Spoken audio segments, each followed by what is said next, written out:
എല്ലാ പ്രിയ വിദ്യാർത്ഥികൾക്കും ഉപരിപടിയിലേക്ക് സ്വാഗതം. സെൻട്രൽ യൂണിവേഴ്സിറ്റീസ് കേന്ദ്ര സർവകലാശാലകളിൽ ഒരു PG പഠനം ആഗ്രഹിക്കുന്ന വിദ്യാർത്ഥിനികൾക്ക് ഇപ്പോൾ അപേക്ഷിക്കാം. വിശദമായ വാർത്തയിലേക്ക് തന്നെ കിടക്കാം. ആദ്യമായിട്ട് ഈ ചാനൽ കാണുന്ന വിദ്യാർത്ഥിനികൾ തീർച്ചയായും മറക്കണ്ട. സബ്സ്ക്രൈബ് ചെയ്ത് കൂടെ പറയാൻ പ്രത്യേകം ശ്രദ്ധിക്കുക. സബ്സ്ക്രൈബ് ചെയ്യുന്നതിന് നോട്ടിഫിക്കേഷൻ ബെല്ലുകളെ ഓൾ ഓപ്ഷൻ എനേബിൾ ചെയ്യാനും ചാനൽ വീഡിയോസ് നിങ്ങൾക്ക് ഉപകാരപ്രദമാകുന്നുണ്ട്. തീർച്ചയായും ലൈക്കും കൂടി ചെയ്യാനും അതുപോലെ നിങ്ങളുടെ സുഹൃത്തുക്കളിലേക്ക് ഷെയർ ചെയ്ത് കൊടുക്കാനും കൂടി പ്രത്യേകം ശ്രദ്ധിക്കുക. അതുപോലെ നമ്മുടെ ചാനലിൻ്റെ വാട്സപ്പ് ചാനലിൽ ജോയിൻ ചെയ്യാനുള്ള ലിങ്ക് ഞാൻ നിങ്ങൾക്ക് വീഡിയോയ്ക്ക് താഴെ ഡിസ്ക്രിപ്ഷൻ ബോക്സിൽ നൽകുന്നതായിരിക്കും. അപ്പോൾ നമുക്ക് വളരെ സുപ്രധാനവും വളരെ പ്രാധാന്യമറിയിക്കുന്ന വാർത്തയിലേക്ക് തന്നെ കടക്കാം. സെൻട്രൽ യൂണിവേഴ്സിറ്റീസിൽ PG അഡ്മിഷൻ ആഗ്രഹിക്കുന്ന വിദ്യാർത്ഥികൾ, അതായത് ഒരു കേന്ദ്ര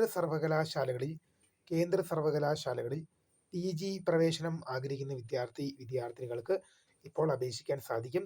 CUET PG എക്സാം പരീക്ഷ നടക്കുകയും അതിൻ്റെ റിസൾട്ട് കുറച്ച് നേരത്തെയൊക്കെയാണ് വരികയും ചെയ്തത്. അപ്പോൾ യോഗ്യതയുള്ള വിദ്യാർത്ഥിനികൾക്ക് എന്ത് ചെയ്യാൻ സാധിക്കും? വിവിധ സർവകലാശാലകളിൽ ഇപ്പോൾ അപേക്ഷിക്കാം. Central universities of Kerala, Pondicherry university of Delhi,